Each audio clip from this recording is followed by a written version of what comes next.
Welcome to Soulful Conversations with Gaia and Patti. Real heart-centered and fun conversations about life.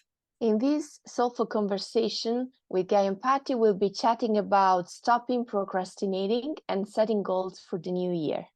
Hi, everyone. Hi, everyone. I am Gaia Shrangala. I'm a life evolution mentor, soul coach, and Reiki master. And I help spiritually conscious women who feel the need for a change in their lives, either professionally, in relationships, or in other areas of life, who want to rebuild their strength. I guide them to reconnect with their own inner wisdom and go back to live in a more intuitive way, to recuperate their confidence and a joyful and fulfilling life. And hi, I'm Patti Ospheric, Coaching for Inspiration with Patti, a leadership and work-life balance coach, Reiki master, podcaster, and blogger. I am committed to helping managers and supervisors and others to become better leaders and live a more purposeful, balanced life outside of work. So Gaia, tell us about what you feel, how we can stop procrastinating and setting goals for the new year. Thank you, Patti. I feel like we need sometimes to understand, first of all, why we procrastinate. I believe from my own experience that it comes sometimes from the need to be perfectionist. So we really want to have everything nailed down before we start a project, and we want to be 100% right and don't make any mistake. So we hold a little bit back. So first of all, we should really, understand this type of behavior and really understand also the fact that we cannot be 100% sure before starting something that this something will be perfect. It doesn't make really, if you think about that, it doesn't really make sense, because in this way, you are not leaving also any door open for something better that may come along the way. So the idea for me is, having a plan when you start a project, but really being open to be a little bit flexible and try to curb a little bit those type of perfectionist tendencies. What do you think, Patti? Yes, I think you're right. There are certain things about any job that is mundane or boring, and we tend to put those things off because we don't want to do them. But if we take the time to do those parts of our job, later we feel good that we got those off of our plate and we're not worried about that in the back of our mind. Yeah. We can breathe a little bit because we Yes. them. Yes, and I think also that being bored, it's part of the reasons, yes, as you say, Patti, because it's why we put aside some projects, we don't start them. Maybe we are trying to wait for some more thrilling experiences, but again, if you don't start something, you will never know if you can find more joy in the process. Maybe the beginning may be boring, but then if you are open, something better may come along the way. So Yeah, and if you schedule those boring tasks that you need to figure out or finish, and if you do them first thing in the morning or in the afternoon, and you take those tasks and you really focus on getting them done, then they're out of the way, and then you can enjoy the other tasks that you really love to do. yeah. For me personally, I do them first thing in the morning. That way I get them done and I can move on to the things that I enjoy to do. But some people like it in the afternoon. But if you do it in the afternoon, sometimes you have a tendency not to do them. So that's why I do them in the morning. What about you, Gaia? That's a great idea, actually. Yeah, I tend to make lists, a lot of lists, sometimes lists of the lists. And I think in this type of tendency, wanting to control a little bit what I want to do, comes also my perfectionist. And it is something that I am dealing with on a daily basis, but I try to recognize that, and I try to really start doing the things that really need to be done. So prioritize a little bit on my list. And in this way, I keep things moving, really. But I try also to combine with things that give me joy, that are a little bit more fun and pleasurable. So just to go back to your question, I do not have a set idea of dividing tasks during the day, but I try to address those that are more important or more pressing, and then I leave some time for some fun. As a matter of fact, as I said, I like to do lists, I like to plan.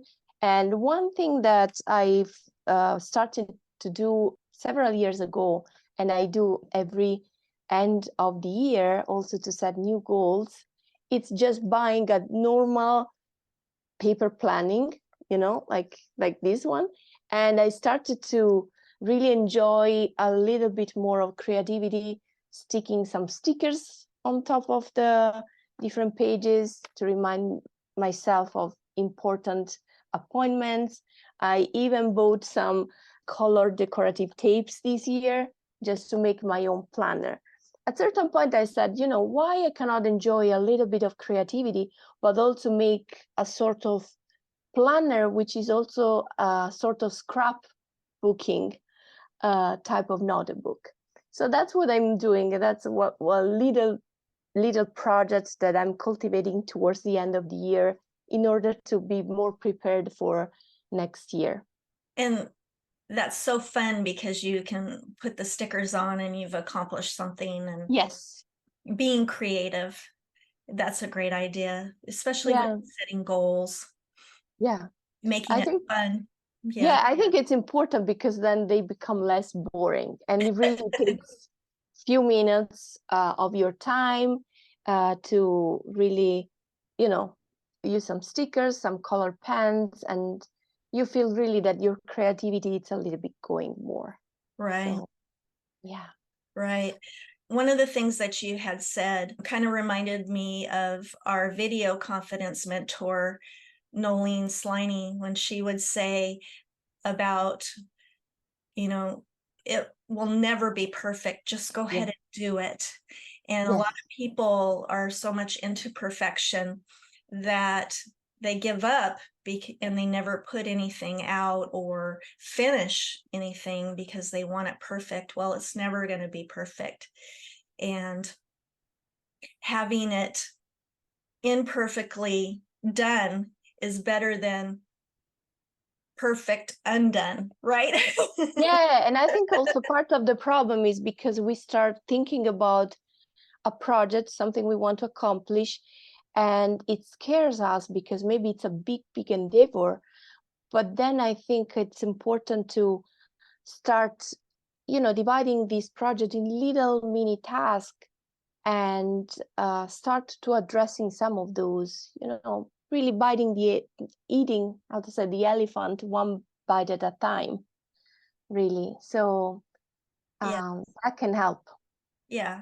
And like you said, putting these big projects into like chunks of little tasks and getting that chunk done, you're accomplishing, and then you feel like you can move on to the next chunk. And things get done because you're moving through it and you're not looking at it as this huge project that is just so overwhelming, but putting it into those bite-sized chunks, bigger size chunks, and getting them done, it's moving you forward. And I love that. Yeah. And also another thing that really ties back to what you were talking about, projects that may be boring. Sometimes we want also to set up some small rewards along the way to be like, okay, if I will accomplish this, then I can maybe go for something fun. And those little accomplishments, especially rewards, I would say, will help us to stay on track easily. Yeah, sometimes getting started is hard, but the awards are endless. And also, every time that you finish those bite-sized chunks or the chunks of that project, you should celebrate, do something fun, like Gaia said, you know, maybe go get a cup of coffee, a fancy cup of coffee, or, you know, go out to lunch, or just do something that you like and you feel like you've achieved and you've taken action and you've completed it. And I also think that it's really those tendencies are that we mentioned, like perfectionism, like fear of completing a bigger project, may be really reasons for us to procrastinate, but there may be other reasons. Maybe we have done something in the past that didn't go really well, and now in our body we still have the fear of, getting into the same situation. So I would suggest to the listeners that they may start thinking about really what is that makes them procrastinate, but also try to interrogate their own body, really try to start to feel how this project, how this idea of procrastination make them feel, and see, what comes up. Your body will tell you. So really, which images, which feelings are coming up, so you can have a better hint, more hints about why you are procrastinating. Maybe you can do something to address those reasons. Yeah, and I think getting started and motivated to take those steps is crucial to change your life and to live your dream. We need to move past those fears so that we actually accomplish what we want in our life. And by actually taking those steps and getting past that fear and moving towards what you want helps you to achieve what you want, and you're less fearful for the next time because you've already accomplished it. Exactly. Yeah, and you can do it.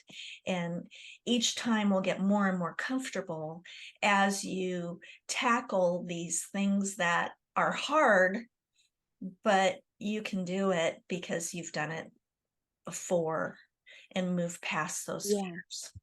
I completely agree with you, Patti, because you really nailed one important point, that which it is, every time you complete a task or a project, even if it's just one part of the bigger project that you are going to embark on, just reconnect with this sense of accomplishment, celebrate what you have done, and really stay there for a moment, congratulating with yourself, just because having this feeling, this sense of accomplishment, will rewire your brain towards pleasure. So your brain will get more accustomed to this sense of pleasure of getting things done versus the fear that you were feeling before. So getting into the mood and to accomplish more things and actually doing more things rather than procrastinating will become easier and easier for you. Yeah, I definitely agree. I mean, sometimes when we do things that scare us, they make us better because we've done something that we never thought we could, and we accomplished it.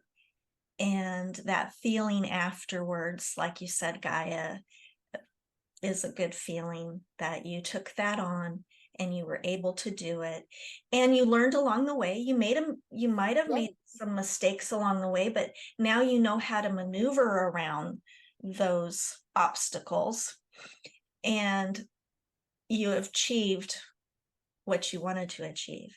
And even if you failed, you learn from that experience and you think, okay, what could I have done differently? And not be afraid of failure. Failure is how you learn and you get better, is by actually taking that chance and doing it. Yeah. Yeah. No, you're right. It's important just to do an analysis about what we have learned along the way, as well as really how did we feel about our accomplishment. Yeah, because that it's all part of the of the growth. Yes. Maybe. Yeah, Yeah. much so. So regarding then the new year, so we just talked about a little bit about procrastination. What about setting new goals for the new year? How do you usually do that in practice, Patti? Do you have a process or? Yeah, I start thinking about what I want to do for the next year, and I do set out my goals. I make a list, and I also think about how I'm going to get there. What steps am I going to do, and put that in my list for my goals and my accomplishments. Let me give you an example. Like for Gaia and I, for our Soulful Conversations, we'll sit down and we'll write out what topics we want to talk about for the next year. And then we have that ready for the following year. Those are goals for us for our monthly talks. Just as for me, for podcasts, I might write out, okay, what topics do I want to talk about next year? Or what guests am I going to ask to come on the podcast? So having a plan and topics of what I want to talk about. Personal wise, I want to travel a little bit. So how am I going to do that? And set out to schedule those little trips that I want to take. And actually taking the action and putting those into place is very important, and not waiting till the last minute to do things. So if you go ahead and you say, okay, I want to go here, and you go ahead and book it, you book the flight or the rental car or the hotel, or schedule it on your calendar, your work calendar, your personal calendar. And if you're going to go camping, you need to write out a list of what you're going to need for your camping trip and get the supplies and everything that you need. But if you put it on your calendar, it will happen. So that's the important thing, is putting it on the calendar and putting those action steps into place. So that's kind of how I plan things. I make my list and think, this is my intention and this is what I want to accomplish. What about you, Gaia? Yeah, I do in a similar way, because I really need, as I said, to make lists and to have an idea of when things are going to happen. But I use a more intuitive approach, in the sense that, and maybe you do too, when you pace out your appointments or your goals during the year, because I know that there are things that I want to accomplish, and I know that maybe, let's say, at the beginning of the year, they are not going to happen, because maybe I'm planning, some things needs to move in a certain way, in a certain order. So I'm like, okay, maybe this thing, or maybe these travels, for example, may happen during the summer. So I just place things during the year, and at least I have a ballpark for my appointments and for my projects, for my goals during the year. And then I try to use this intuitive approach, where I know more or less when things may happen and where I need to place them during the year. But then I'm open to move them a little bit, just having some flexibility just in case something happens. Trying though to stay, of course, I don't move everything, because then otherwise there is no point to make plans. So I try to balance a little bit of flexibility with really things that with some precision, really being really precise and organized. I try to be very organized when I space things during the year. And another thing that it's really helping me, it's just setting the intention. I choose one word for at the end of the year for the following year. So the word that I really want to manifest and to bring into everything I do in the next year. So you can also build a mini ritual. It doesn't mean that you need to spend hours and do anything crazy, but it's just putting, like, in symbols, really your desires and what you want to accomplish for the new year.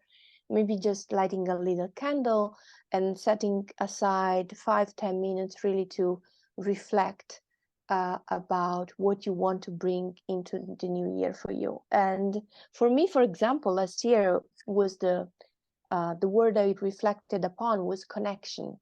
So I was thinking, connection, maybe I want to network more, to meet more people. But actually, the connection really became the theme of the whole year in many different aspects of my life. Because, for example, I traveled more, and that is a way to connect with different places. I met new people in other places, so I make more friends. So was more connecting more than I was expecting to.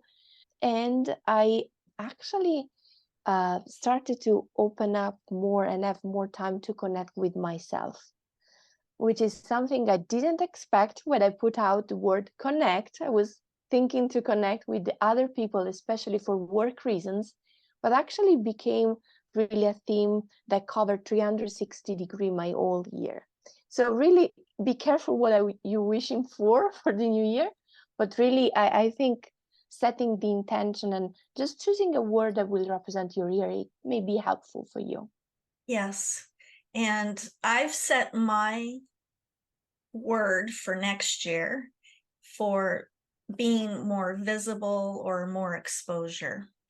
So I will be working towards that for 2024. Yeah. That will be my word. And that's what I'm just stressing. I'm stressing, if you stay open, your really visibility will come through many different places and different, streams of connections. So it really may not be exactly what you're thinking about, but really may come in many different ways. So really stay open. But that's a great idea. Yes, thank you, Gaia. Is there anything else that we would like to share with the listeners? Not really. I just want to ask them which are some of the goals you want to accomplish in the new year, and let us know, because if many people hold, I don't know if you know that, but if many people hold your own vision, then your vision, it seems, may come to fruition more easily. So if you let us know which are your goals for the new year, we will, hold the vision for you, and maybe that will happen sooner. And I also would like to know from our viewers, which are the things that you have been procrastinating in this year 2023 and you want actually to accomplish in year 2024. Maybe you have the similar goals that you weren't able to accomplish. Maybe you change your goals, but in any case, if there is anything that you weren't able to accomplish in this year, let us know what is that you want to accomplish for the next year, and we will hold the vision for you.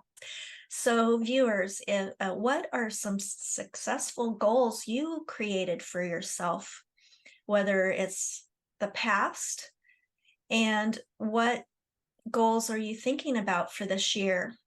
We would love to hear about what you want to accomplish for 2024.